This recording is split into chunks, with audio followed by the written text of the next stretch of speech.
নমস্কার, এন বাংলা সংবাদে আপনাদের সকলকে স্বাগত। ইরানের মিরাব অঞ্চলের একটি গার্লস হাই স্কুলে আমেরিকার পক্ষ থেকে টম হক মিসাইল দিয়ে হামলা করা হয় এবং সেই হামলাতে সম্পূর্ণভাবে গুড়িয়ে যায় সেই গার্লস হাই স্কুলটি এবং সঙ্গে মৃত্যু হয় 168 জন নিষ্পাপ পড়ুয়ার। তবে প্রশ্নটি হলো, আমেরিকা কি জেনে শুনে ইরানের ওই গার্লস স্কুলে হামলা চালিয়েছিল? ইরানের যুদ্ধের সময় আমেরিকার পক্ষ থেকে বহু জায়গাতে তাদের টার্গেট পয়েন্ট সেট করা হয় এবং সেখানে খুব দ্রুত আক্রমণ করবার জন্য পেন্টাগন বেছে নিয়েছিল এআই টেকনোলজিকে, অর্থাৎ আর্টিফিশিয়াল ইন্টেলিজেন্ট। পেন্টাগনের পক্ষ থেকে যে এআই টেকনোলজিটিকে ব্যবহার করা হচ্ছিল তার নাম ছিল মেনান।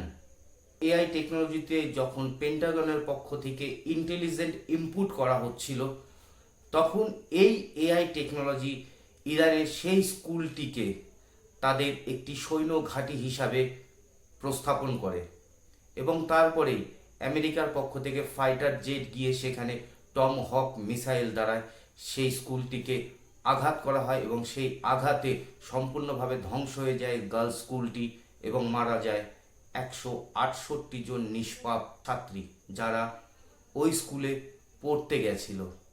এরপরেই আমেরিকার প্রেসিডেন্ট তিনি ক্যামেরার সামনে চলে আসেন, এসে তিনি অভিযোগ করেন যে এই হামলাটি ইরান নিজেই করেছিল, কারণ তাদের মিসাইলের কোনো সঠিক অ্যাকুরেন্সি নেই। অর্থাৎ গোটা বিশ্বের সামনে ইরানের মিসাইল যে ফেলিওর সেটাকে প্রমাণিত করবার চেষ্টা করা হয়েছিল ডোনাল্ড ট্রাম্পের পক্ষ থেকে।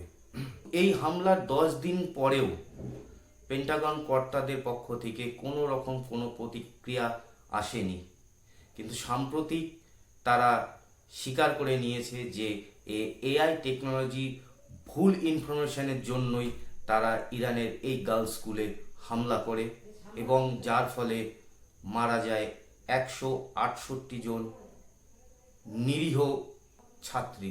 ইসরায়েলকে সঙ্গে নিয়ে আমেরিকা ইরানের উপর যে হামলাটি চালায় সেই হামলাটি বা সেই মিশনের নামটি দেওয়া হয় এপিক ফিউরি।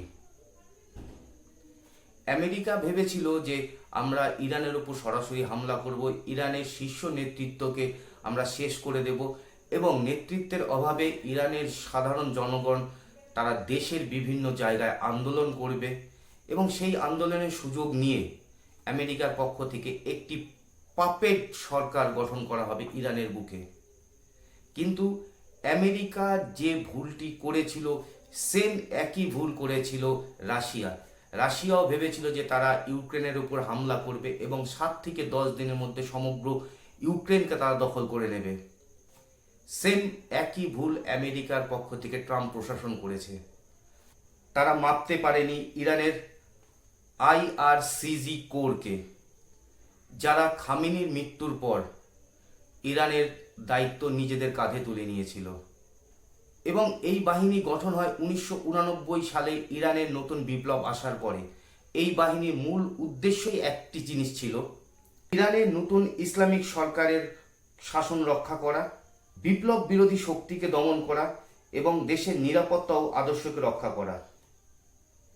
যুদ্ধের প্রথম 48 ঘন্টার মধ্যেই পেন্টাগন বুঝে গেছিল যে ইরান একটি মৃত দেশ নয়।